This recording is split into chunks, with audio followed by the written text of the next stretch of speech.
Have you noticed a consistent theme in your life over a long period of time? Perhaps the same types of things keep happening, or your level of progress or lack of progress in certain areas is the same for months or even years at a time. Well, what if I told you that this is not a coincidence, but in fact, a result of the cyclical and seasonal nature of life?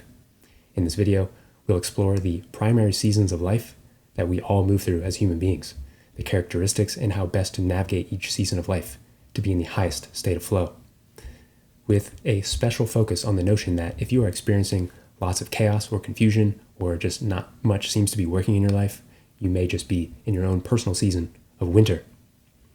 So, why are there seasons of life in general? Where is this notion even coming from? Simply put, the universe moves in cycles. This is a pattern that is seen in nature. Indigenous cultures are very well aware that everything in nature, in the cosmos, in reality, moves in a cyclical nature. Nothing is just completely linear. And yes, we do have free will and autonomy over our lives to an extent, but it is foolish to think that we can just override the cyclical nature of reality. Anyone in tune with nature will see that cycles are inevitable. And this is very thoroughly acknowledged with quite a few astrological modalities. In particular, in the Vedic astrology tradition, they have this notion that is played out in their dasha system, which is a pretty thorough explanation that we all go through various cycles, anywhere from 6 to 20-year cycles, based on what they call the dashas that one may be navigating based on a specific planet. For example, one planetary transition may indicate that someone is going through a season of that planetary's energy being the primary season of life that someone is moving through. For example, someone may be moving through a dasha of Jupiter that lasts almost, 16 years long. So they're naturally going to be experiencing a lot of expansion, wealth, abundance, family, things of that nature. Whereas if someone's experiencing 20 years of the Saturn dasha, they're going to be working a lot. There's going to be a lot of karma, delay, responsibility. And that system embeds in it cycles within cycles. So even within the macro cycle, there are micro cycles even within that. This is also evident in the Chinese astrology tradition, where these cycles are broken out by decades of one's life. And the Chinese astrology tradition focuses heavily on the 4 elements: earth, fire, water, and air. And everyone's own personal astrology chart indicates that one is going to have a tendency towards certain elements, whereas the decade one is in is going to have a specific element as well. So, for example, if in the Chinese astrology tradition, you may be a very high fire being, but the decade cycle that you're in might be high water. And what does water do to fire? It puts it out. So that would indicate that you are going to be in a cycle of, there's not going to be a lot of movement, probably. Your fire is going to be dampened. So that's just an example. I believe I heard a quote from someone who studies the Vedic astrology tradition that said, after 12 years, even a blind man sees. This was indicating that, for whatever reason, perhaps in that tradition, that after 12 years, all of the cycles of the planets, the cosmos, moves so drastically that no matter what you're experiencing, you may be having the worst luck possible. Your life will turn around because life goes through cycles. Other astrological phenomena play this out or highlight and indicate this as well. There's the notion in astrology called planetary returns, where a certain planet is returning to the same sign in the zodiac or the exact point in the sky as the day that you were born. A particular one that is very potent is called the Saturn return, because Saturn is the planet of karma, which is heavily influencing the karmic experiences that you're going to be playing out in your life. From my understanding, that takes about 28 years. So on your 28th birthday, around then, there's a lot of karmic happenings, as well as the lunar nodes of the moon are also tied to your destiny. So lunar node returns as well, from my understanding, take about 19 years. So every 19 years could be a shift in your destiny. And these are indicating that we go through major karmic passages, major thresholds of these cycles that are changing. And these can also bring about seasons of intense pressure to essentially generate major transformation and to align with your destiny. Many in various traditions highlight that the mid-30s in particular are very potent.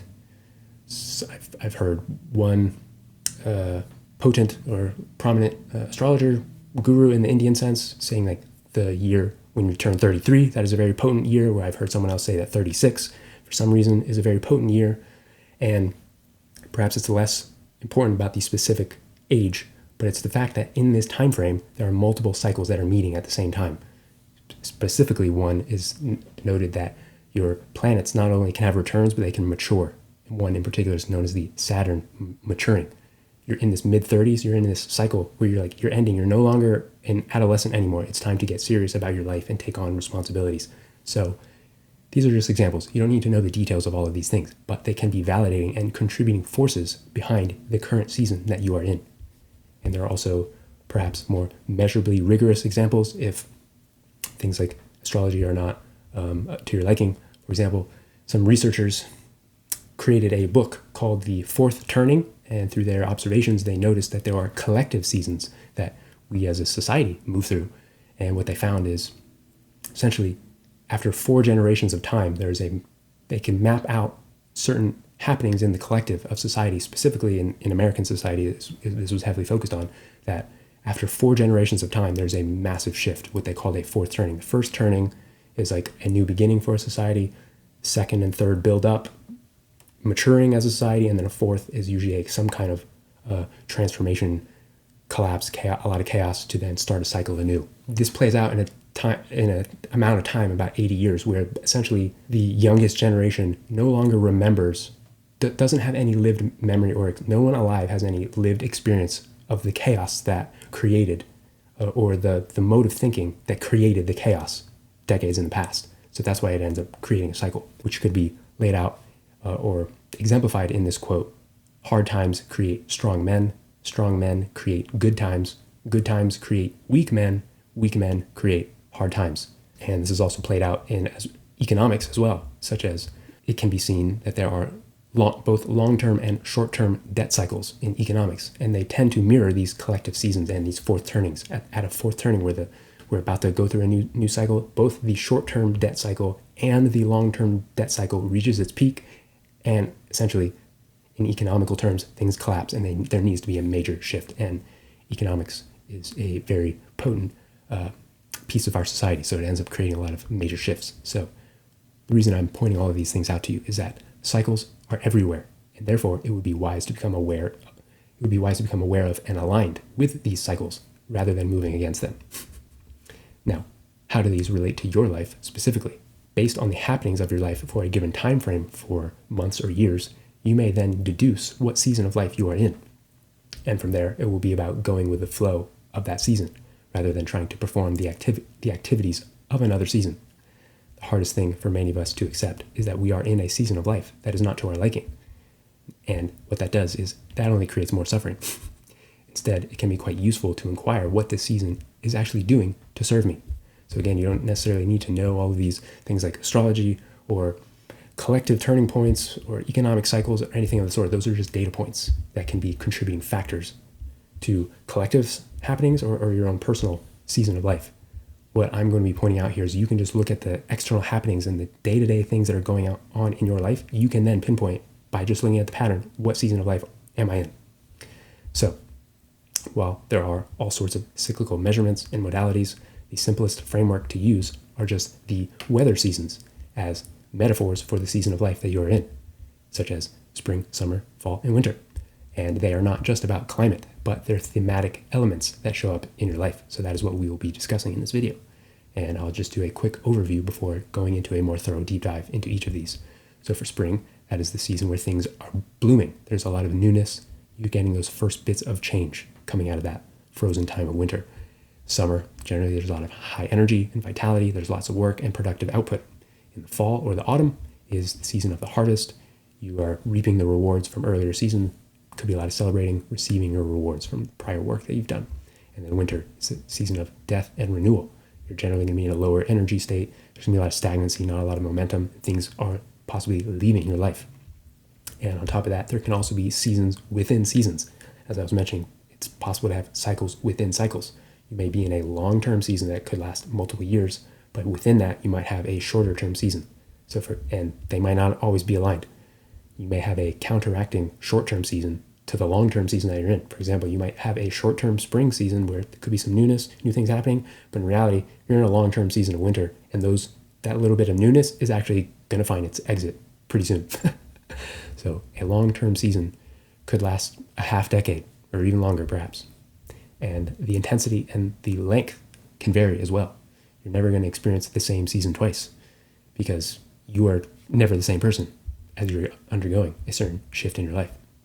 You may at one time have a short and manageable winter versus another time you may have a scorchingly hot and hyperactive summer and everything in between. The next time winter comes around, maybe you might be lucky. You've had your harsh winters. You might have shorter, more peaceful one.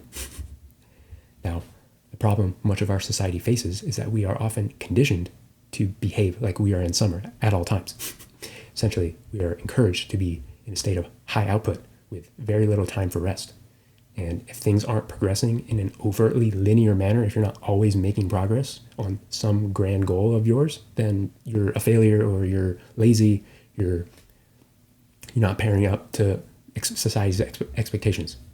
And there's also generally very little acknowledgement of the value of rest or the death and renewal process of winter. And there are, of course, cultural differences, but generally this is a very common pattern for humanity. Some cultures you can very obviously see in the way that they interact with life. They're more likely to have a slower pace of life. They're more open to taking long vacations and things of the sort, whereas other cultures are very much in tune with working all the time. But in general, winter in particular is the most despised and uncomfortable season for all cultures. And it's not just about the climate of winter. It's the characteristics that I'll be laying out here that is pretty much ubiquitously avoided at all costs. But it is where much of the world is right now, as we are moving through a collective shift in consciousness that is requiring the death of the old to bring in the new. And the external is a reflection of the internal. So things may be dying and changing in the external. We're also going through that on an individual basis.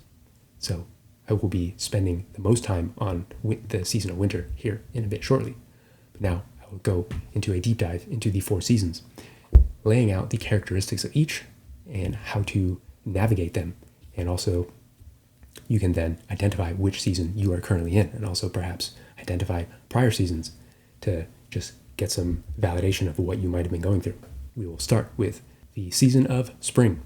Characteristics of spring, if you had to boil it down into one word, it could be newness or potential. This is a season where there's a lot of new energy, new endeavors. It's the first blooming, just like in the actual weather season, there's first blossoms and bloomings, first signs of progress on some of your endeavors. It is generally a higher energy and more active season than the previous season of winter.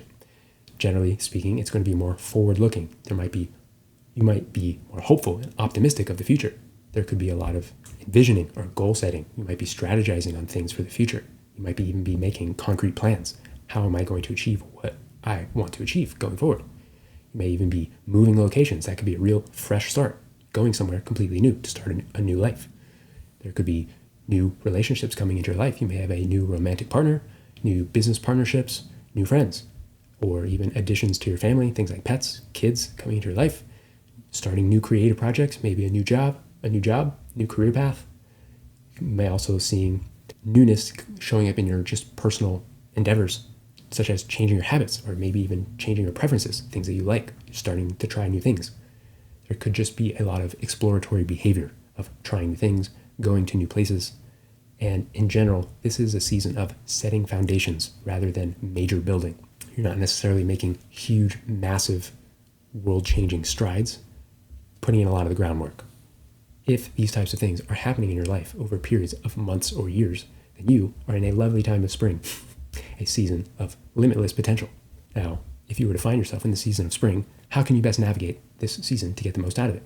It could be useful to pay attention to who or what is coming into your life, as they will likely be present for the next full cycle of seasons. Certain people or endeavors, things that are coming into your life, are very likely going to stay with you through the summer and through the fall, at the very least, perhaps for years or even multiple cycles to come. The spring season is when things come in for the long term. As I mentioned, you're building the foundations. The things that are going to be foundational for you for the future are going to start coming in, so pay attention. It could be also a good time to be just open and receptive to what is coming in. yet simultaneously still being discerning. You don't just want to let everything come into your life. It could be overwhelming. Or not necessarily everything new that comes in might be aligned for you. But it could be time for lots of new opportunities to come in if you are receptive. This might be a time where invitations may start coming. You might have the opportunities to go on adventures, different places, new types of experiences that you never had before. It's a time to be open to serendipity as it may be coming in to intentionally expand your horizons. It may be encouraging or useful to ask yourself, what does this new thing, person, or direction have to offer me? Essentially, why is this coming into my life? And just because it's new doesn't always mean it'll be comfortable at first. That you may be gently pushed out of your comfort zone, specifically to expand yourself in meaningful ways. And as I mentioned, since this is more of the season of building foundations, it would be useful to have patience for the long term, as it's generally foundation setting time. You're not necessarily going to be in the season where you're getting your full vision and all of your major big audacious goals being achieved. So having patience would be fruitful.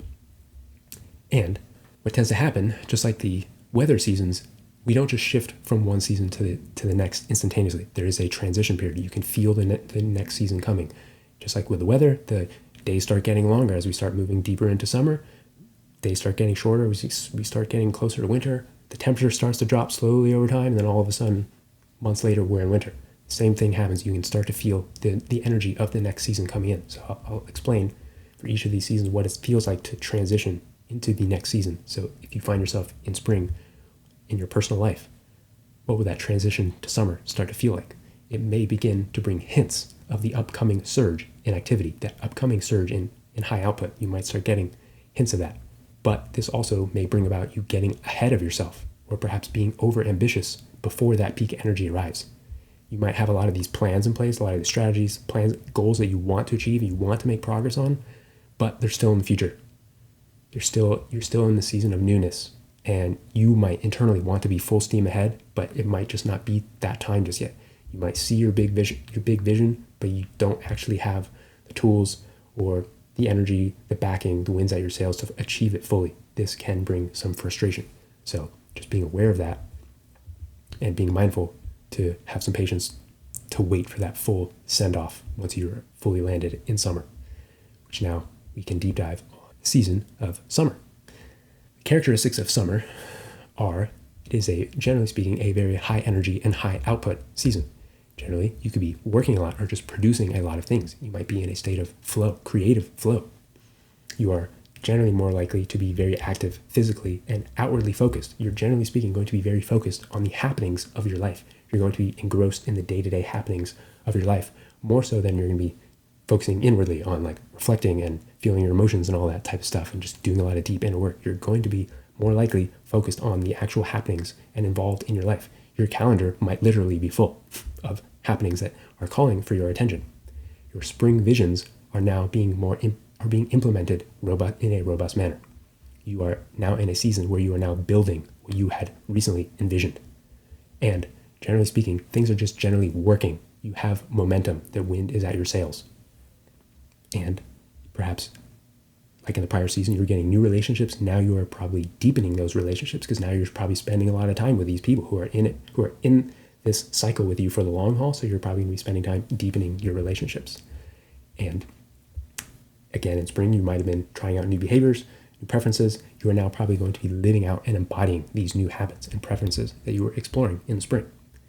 If these things are happening in your life over periods of months or years, then you are very likely in the active season of summer, the season of action. How best to navigate the season of summer? As I mentioned, generally speaking, the wind is at your sails. You're going to have a lot of energy and momentum, so allow yourself to just kind of ride that wave. But on the flip side, you would want to be careful with burnout because you may just feel that energy and that output, a lot of calls to your attention, might be a lot of things calling for your attention that you might get carried away with it and burn yourself out. It can be still very useful to build in perhaps micro cycles of rest and renewal. And even if you don't have the bandwidth or you don't feel like you're ready to just fully rest and recharge and hibernate, even doing things like just getting a change of scenery can help you, in a way, recharge your batteries in a way. So rather than going on a vacation, you could try traveling. It might be a more active type of rest.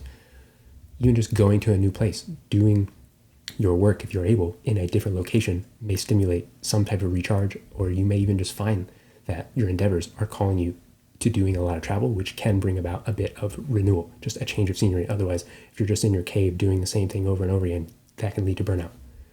Another thing you might want to be careful with is running into the trap of having tunnel vision. You may have so much energy and so much output, so many things that are calling your attention that you don't really even know why you're doing what you're doing. It could be useful to still, again, build in some cycles for pause and time to reflect, to make sure you aren't just moving mindlessly. You don't just want to be moving just to move, just because you have the energy, just because you have the output, just because you're getting success and momentum. You don't just want to act on something just because it's giving you visible progress. You don't want to be caught on a hamster wheel that's going nowhere just because you have a lot of energy and things seem to be working. The worst thing you could do in the season of summer is to waste all of this energy and productive output on things that aren't meaningful for you. So you don't just want to give your energy away because a lot is coming in for you. You still want to be mindful on what you're spending your time on all of this high output season that you're in. Now, as you start to transition towards the fall or the autumn, you may start getting some hints of the upcoming wave of a harvest arriving. Now, this would still be in your high output season, and this may bring in this premature desire to just want to kick back and relax and to enjoy it fully. But in reality, again, you might still be in that season of summer where there can still be more work to be done. Like, you may get this nudge, I kind of just want to enjoy all of the fruits of my labor, but you're not quite there yet. You still need to keep your foot on the gas, perhaps. There's still a lot of things calling for your attention.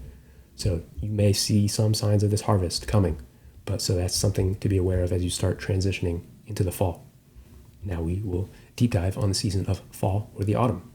This could be summarized as the season of the harvest, where all of the work you have been doing in spring and summer begins to return to you meaningfully. It's not that you won't have anything return to you in those other seasons, but now you're really making major strides. The big goals and the major visions that you've had for months or years are starting to materialize in major ways. Perhaps you're getting bigger payouts, raises or bonuses at your job or from your business.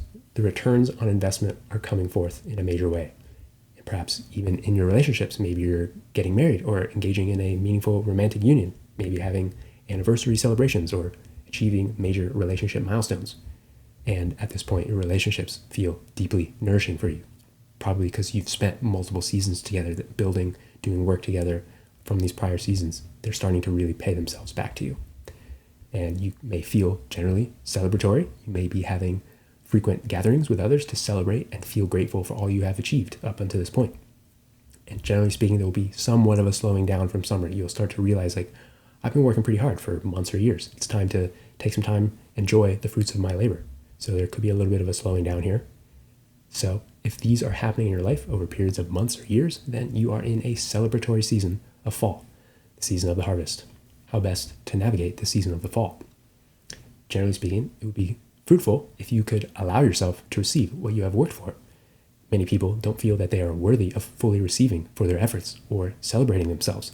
They think that they need to be at that peak summer energy at all times because they may worry that something might falter, something might break, something bad might happen if I'm not on it at all times. I'm not watching, I'm not paying attention, I'm not giving it my all at all times. But the flow of the season that you're in will want you to slow down and to focus on gratitude, to reflect on all that you have accomplished and how far you have grown up until this point.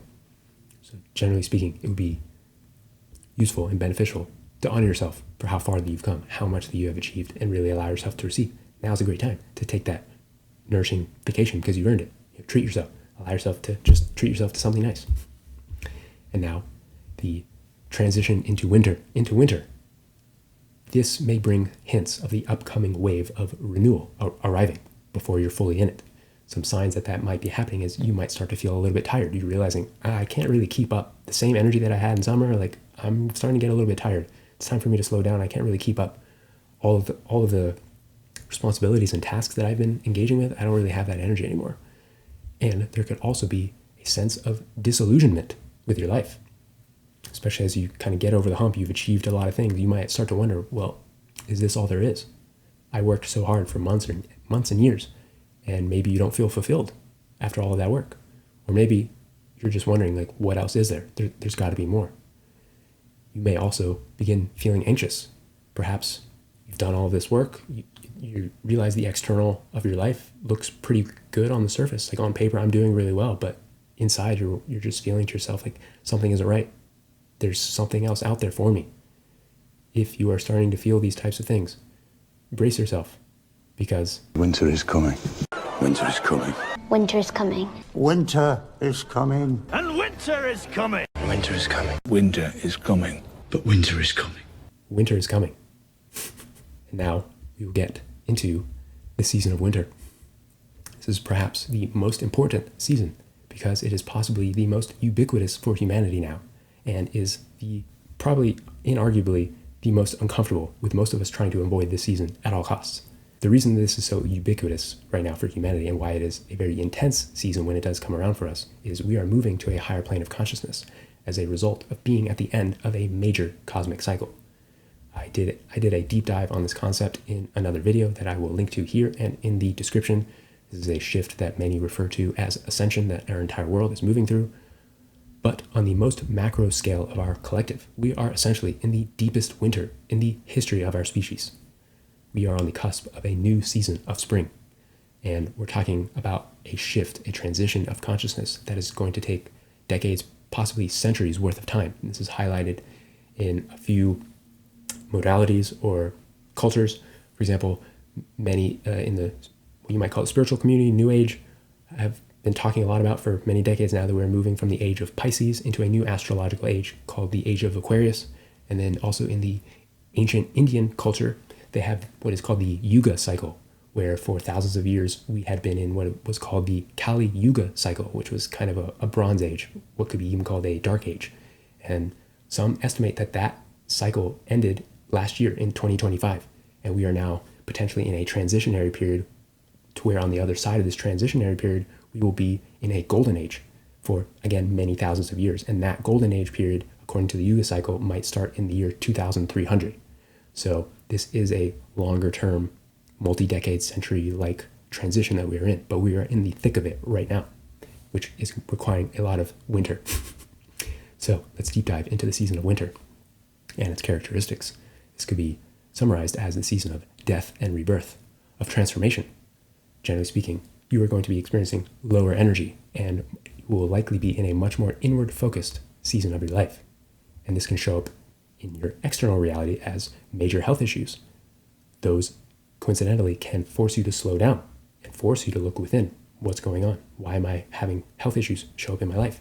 Maybe your endeavors in your life are ending, or perhaps they're no longer working. You're no longer achieving that level of success that you used to achieve.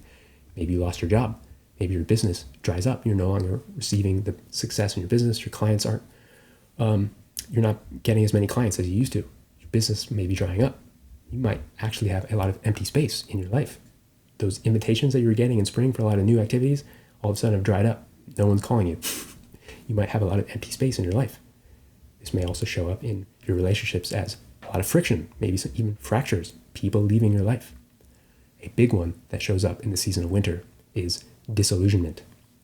You are essentially no longer interested in what you used to be interested in. As I mentioned, getting in that transition, especially if you achieve that harvest in the season of fall, you might realize, like, actually, this doesn't really do it to me. I no longer resonate with my job. I no longer resonate with my life the way it is. I no longer resonate with the people who are around me in my social circle. These types of things, the external happenings in the season of winter, are triggers for your life, which can then lead to things like shifts in your identity, or even a collapse, or even a dissolving of your identity. You start realizing that I'm no longer the person who does this. I'm no longer the person who engages with these types of people. Then who am I? It can create a lot of confusion. Like, I thought I was this. I thought I was a person who was successful. All of this is leaving my life. Am I successful anymore?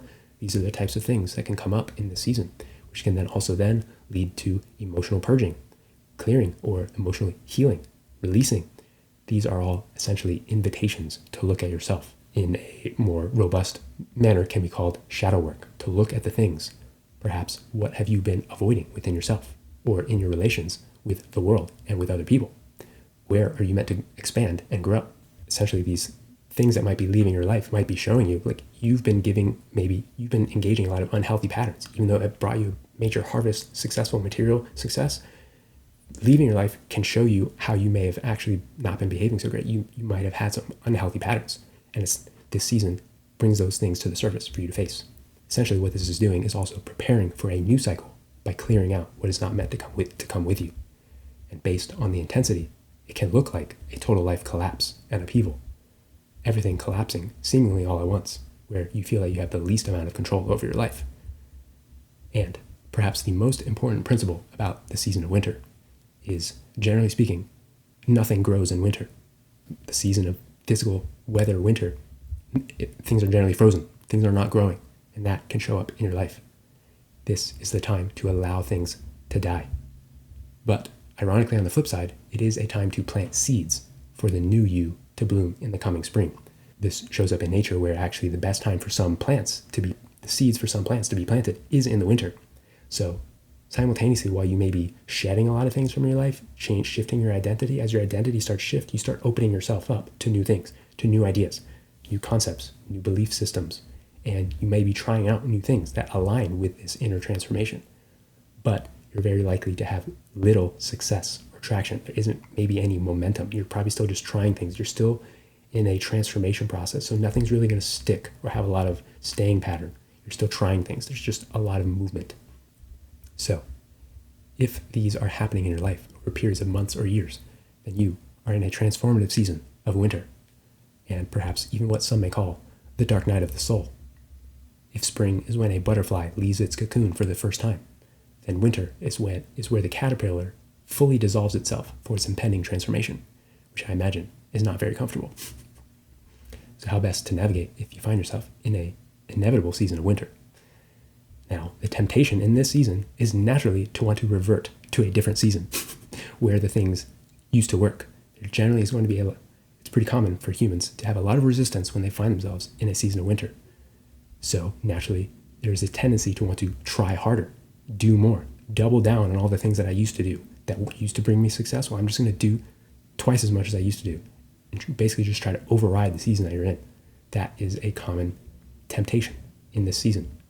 But a tree does not resist all of its leaves falling. The trees don't ask permission to shed their leaves.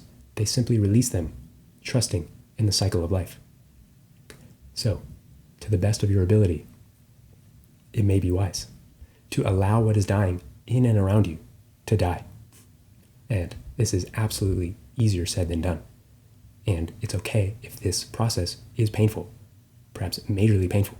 Grief for what is leaving is natural. It's natural to have some sadness or grief over what is leaving your life, or the transformation that's happening to you, or to experience that confusion. You used to have certainty on who you are, who your identity was, and now you may not have that. That can bring up grief, intense emotions. Allow yourself to feel that. That is part of the process.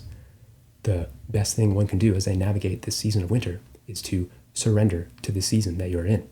And surrender does not mean giving up. It simply means accepting without resistance. Accept that you are in a season of winter, and things are likely going to be withering away for the period of time that you're in. Accept that it is not a time for your business to grow. It is not a time for meaningful relationships to appear. It is not a time where your body is going to feel full of vitality. These are all potentials, of course. It will show up in its own unique way for you. And this season is an invitation to trust that the forces of change will lead you to a bright new dawn. That the death is happening for a very positive reason that you just may not yet be able to see. This is flow. You can be in a state of flow while you are dying. A tree losing all of its leaves is in flow with nature. The same can be said for you. Flow is not only for productive output, but flow with the season that you are in your life. Now, practically speaking, it can be useful to pay attention to who or what is leaving your life when in this period. Similar to the season of spring, those are the people who are going to be with you for the long term. Those who are leaving, if you know you're in winter, those who are leaving, they're generally not going to be moving forward with you into your next seasonal cycle. Another thing to pay attention to is what is triggering you. You're generally going to probably be pretty triggered of the things that you're not achieving success that you used to have. People are leaving. What is, essentially you might want to pay attention to what is staring you in the face. There are likely going to be many things that are staring you in the face that are unavoidable now to pay attention to. what is causing the most amount of chaos in your life. You may be encouraged to let that thing go, or perhaps reevaluate your relationship with it. Maybe it is no longer serving you. What were you devoted to in summer, and perhaps even celebrating in the fall, that just isn't feeling aligned anymore? Maybe the career path that you're on, you used to really enjoy it. Now it's not landing as well in the same way that it used to. You might be invited to reevaluate a new direction for yourself. Maybe it's time to stop engaging with certain people in your life, to leave a career, let go of a belief system, face repressed fears, do deep inner healing work, and dive into your inner landscape. Now, transition into spring can be, ironically, the most uncomfortable part of this process, because it can feel like the old has left your life. After you've been in winter for a time, you realize you've gone through a lot is left, but the new has not come in yet. That can be a very uncomfortable feeling, like you are in a type of a void space where nothing is happening. It's basically just this emptiness, and that can bring about a lot of confusion. You might even feel lost, like what's happening? I don't even know who I am right now, because what's happened is you don't have the same things in your external life that you can attach to. Like, okay, I don't have a job. I put a lot of my identity in my job. Well, who am I? That can bring a lot of chaos and discomfort, but it is part of the process. This can test your faith, as you likely don't know what's on the other side of your transformation. And this can also bring about major intensity to close things out before spring begins, so you can start that spring new cycle on a completely fresh start. So it can bring about feelings of finality, major completions that feel pretty abrupt or really final, such as having experiences like line in the sand moments or never again moments. I realize after this interaction, I'm never going to allow myself to engage with a person like that, or I'm never speaking to that person ever again, or I'm never working at this company ever again. I'm no longer willing to do X, Y, Z. So there can be some kind of feelings of finality like that. Also, in this transition, it may feel like or be comparable to experiencing birthing pains or emerging from a cocoon. Emerging from a cocoon as a brand new butterfly or coming out of the birth canal is very uncomfortable, because you feel that you are larger than the environment that you are currently in. You've gone through all of this transformation, but you're still perhaps in that same environment. Nothing in your external perhaps has changed yet. That can be very uncomfortable, because you realize you are bigger, you are more, you're ready for more, but nothing in your external life perhaps is mirroring that yet. That can be very uncomfortable and be the equivalent of experiencing birthing pains, because all you want to do is burst out as this new you. So that can be very uncomfortable. It may literally feel like you're dying. Like, I might not survive this transformation. This is so uncomfortable to be in this environment right now as this new me after I've done all of this inner transformation, and yet my external life hasn't changed yet. That can be very intense. And ironically, this is actually when you're closest to the new beginning of spring. The night is darkest just before the dawn, and you can know that a beautiful new version of you will emerge. Winter cannot last forever. No matter how intense your season of winter is, no matter how long it might be, no matter how many years it might last and how challenging and intense it might be, spring will come. It is a law of nature, as I mentioned. All of this is pointing to the fact that life is cyclical. So no matter which season you're in, you can know that your harvest won't last forever. Your death and rebirth cycle won't last forever. You will move on to the next phase at some point. So that is something to always keep in the back of your mind. If you are feeling lost or hopeless, know that spring will come. So this is a summary of the 4 seasons of life we all go through as human beings. Hopefully this helps you orient to the season that you may be in right now and how best to navigate these seasons going forward. If you feel like you could use some support for the season of life that you are in, that you are navigating right now, I do offer one-on-one support in the form of single session journeys and long-term coaching. I, for one, have navigated a lengthy personal season of deathly winter, and I know how disorienting it can be. I have developed a host of tools and practices for navigating such seasons that have helped me. So I welcome you to check out my website link in the description and reach out. I'd be honored to walk with you in whatever that you may be navigating at this time. So that wraps up this video. Thanks so much for watching, and I'll see you next time.